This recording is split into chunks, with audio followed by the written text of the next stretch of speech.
Joe Budden dives deep into Iceman, responding directly to Drake's latest release. That's right, today he tore into an album that everyone's been buzzing about. Haters, die-hard fans, and everyone caught in between got their reactions. But here's the thing, you won't see everyone in the room. No Flip, no Mona. Comedic relief was completely absent. The main stage spotlight was all on B-Dot, Mark-ish, and Parks returning in full force. Heads up, this episode is locked behind Patreon, so unless you're subscribed to Joe Budden's page, the full breakdown stays out of reach. Sure, you might catch snippets on Twitter or Reddit, but Joe made it clear, every Drake release, every diss track, every beef is paywalled. Joe kicks off the episode with a classic Drake set, those iconic tracks you instantly recognize. You can tell he's a huge Drake fan, and it shows, especially when he claims to be a deep Kendrick fan. His knowledge of Kendrick just doesn't match the way he knows Drake's catalog.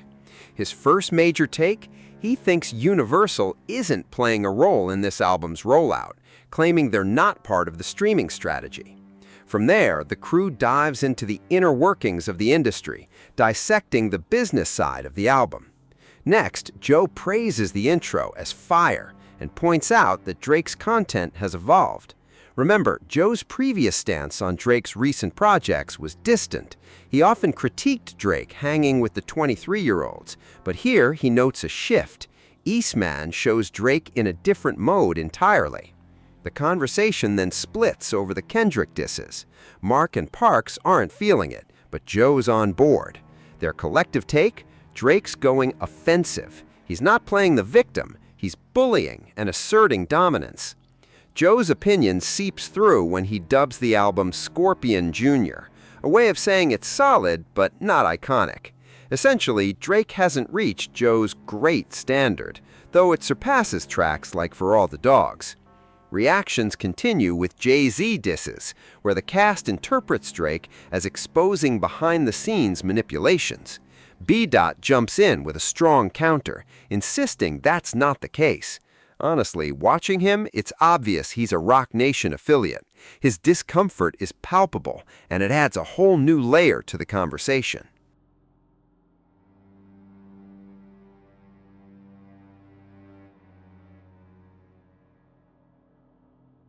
Joe dives into Iceman with full force, firing back at Drake's latest diss track. That's right, today he tore apart an album fans have been itching to hear. Critics, supporters, and everyone stuck in the middle got dissected. But let's be clear, not everyone made it to the show. No Flip, no Mona, comedy was completely missing. The spotlight was on B-Dot, Mark-ish, and Parks returning to dominate the episode.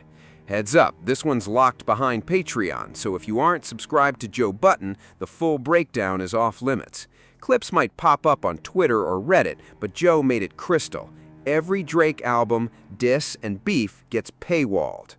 Joe kicks things off with a classic Drake set, those signature tracks you instantly recognize.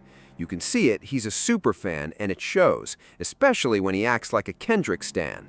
His Kendrick knowledge just doesn't match how well he knows Drake. His first major take? Universal isn't part of the Drake rollout. They're not involved in streaming strategies. From there, the crew digs into the business side, unpacking all the machinations behind the album. Next, Joe calls the intro fire and notes that Drake's content has shifted. Remember, Joe's past stance on Drake's recent projects was distant. He often criticized Drake for hanging with 23-year-olds. But here, he observes a pivot. Iceman Drake is in a different mode.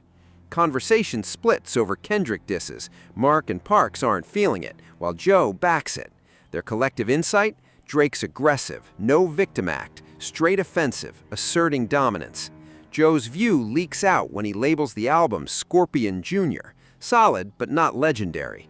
To him, Drake hasn't reached his great standard, though it surpasses stuff like For All the Dogs. Reactions shift to Jay-Z disses, with the cast suggesting Drake hints at behind-the-scenes manipulation. B-Dot steps in, refuting that, and watching him, it's obvious he's aligned with Roc Nation. The discomfort is real, adding layers to the episode's tension. Joe also digs into Drake questioning Jay-Z's billionaire status and teases the independent streak in Iceman. He warns that labels could target Drake now, with so much at stake, echoing MJ-level caution. The album's MJ glove symbolism is ominous, Joe points out. Rick Ross's mixed signals are called out, shifting from supportive to critical, which paints him as jealous and bitter. Meanwhile, B-Dot keeps quiet, likely double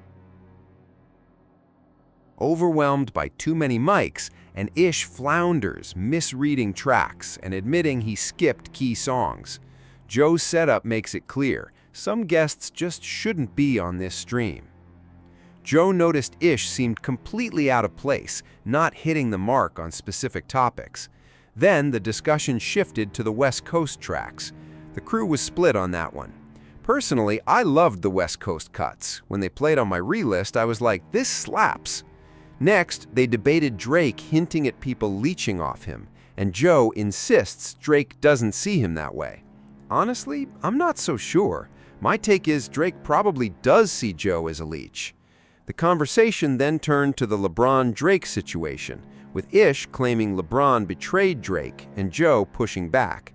Parks offered another angle, saying LeBron's gotta support LA since he's on the Lakers.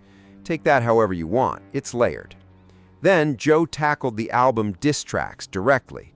Drake rapped about hitting Joe's girls and sending them back, which seems to be his usual flex.